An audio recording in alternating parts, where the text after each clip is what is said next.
I ran my thumb over the rough blue wood and felt the heat of the afternoon sun soaking into the old wooden porch floor. The hallway stretched out before me, and I saw the dust motes dancing in the light where her piano used to stand loud. My fingers gripped the iron key tightly as I looked at the pile of boxes that contained every single year of my life. I pressed my forehead against the cold glass and watched the neighbors moving their lawn chairs while the world went on. The realtor waited by the gate, so I signed the final document on the kitchen counter and left the black pen behind. Each step down the stairs creaked in a familiar rhythm that I knew by heart and would never hear in this house again.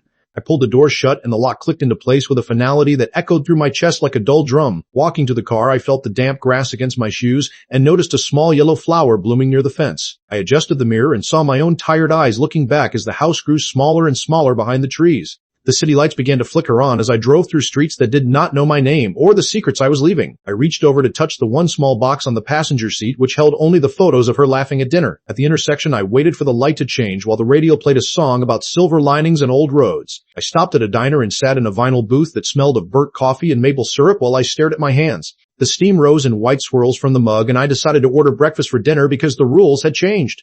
The waitress filled my cup and gave me a tired smile that felt like a quiet blessing in the middle of a very long night.